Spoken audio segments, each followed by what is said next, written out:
Growing Up is a new streaming show coming to Disney Plus next week. The series is all about the difficulties that young people face. Some are new challenges, but some are issues that have been around for a while. Vanessa Airy and Ikwa Msangi are the duo behind the episode on colorism. They say they even have the opportunity to share stories like these and they will make things easier for someone else. It's not the kind of thing that you normally get people talking about colorism on Disney, and so fantastic, to be able to normalize that in some way, normalize that not in the sense of like, we're all struggling with colorism, but to be able to have that not be the kind of conversation that we can only have in whispers, but we can have out loud and just share what it's like to be in our bodies is something that I thought was really important. Just being open, like Ikwa said, that this doesn't need to be a conversation that's hushed. I want to inspire young girls that they could talk to their parents, they could talk to their families, and not feel like that they have to keep it in, that feel like, oh, this is just like the standard, and I have to be okay with the standard. I want to tell younger girls that no, you don't have to accept what society is throwing at you. You need to look into yourself and see the beauty in yourself.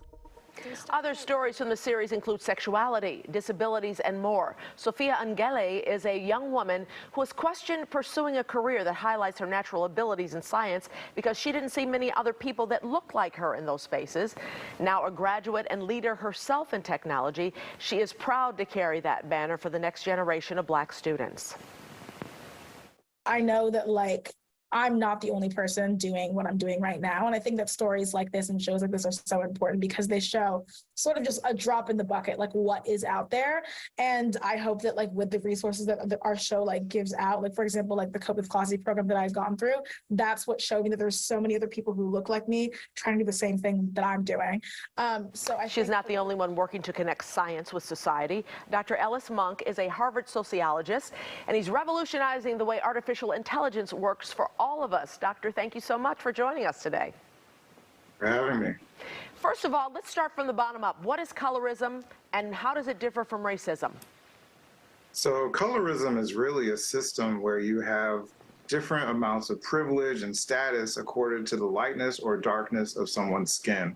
And that's distinct from a racial category, ethno-racial category. So people can self-identify or be identified as a Black person, but their actual phenotype, the lightness or darkness of their skin, their eye color, their hair texture, all of those things can vary quite dramatically within that same category. And in the United States, that's a function of the one drop rule, where your ancestry really doesn't determine above all what your self-identification is as Black. You only needed just one drop of Black blood, and that still stays with us today. And this goes from way back to slavery times, where the darker-skinned African Americans were in the field, the lighter ones were in the home with less domestic tasks. So life was a little bit easier, and it happens within the race, doesn't it? Absolutely. So colorism is also a system where you have within the same category a system of discrimination and prejudice, which my research shows is also important when we think about mental health and physical health disparities. But certainly it's not just something that happens within the Black category. It's something that Black people and other people of color have to deal with from non-people of color, white people, for instance. It's kind of something that has screwed us up for years, huh? Absolutely. So tell us about your research. And I was going to tell you earlier, I was in a ladies' room just a couple of weeks ago trying to use the automatic soap dispenser, right? And it wouldn't come out, so I was going to all the different ones, and there was another African-American woman in there with me, and she says, it determines how dark your skin is, whether it works or not. I'm like, no, but this is true. Absolutely, this is true. So a lot of the research that I'm doing with Google is really rooted in this idea that all the technology that we see around us today that's automated, that uses computer vision technology, like these sensors that you see, like in a hand sanitizer that's automatic or a hand dryer, all of these things emit light. And a lot of these devices were not tested on different skin tones. So for instance, something like a hand dryer or a hand sanitizer will work perfectly fine if you have lighter, paler skin, if you're white. But if you're somewhat darker skinned, it wasn't tested on your skin and it doesn't work as well. It doesn't activate, it doesn't recognize your hand. This can also create problems in security, can't it?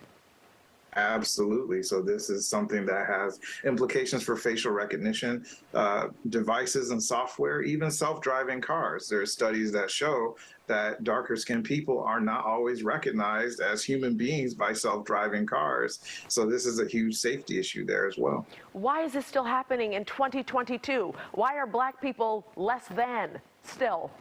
Or people of color, I should say.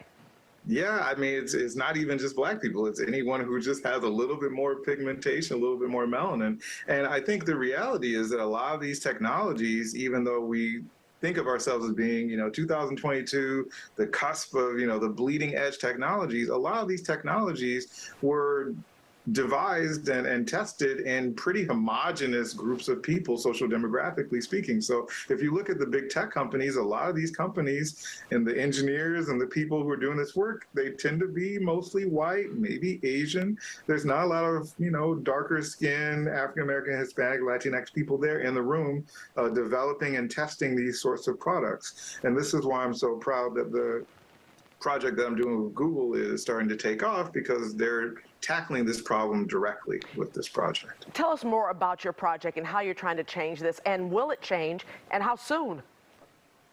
Absolutely. So the core of this project is that, like I said before, a lot of these forms of technology and artificial intelligence and machine learning, all these things with computer vision, they haven't really been tested very well across the entire skin tone continuum.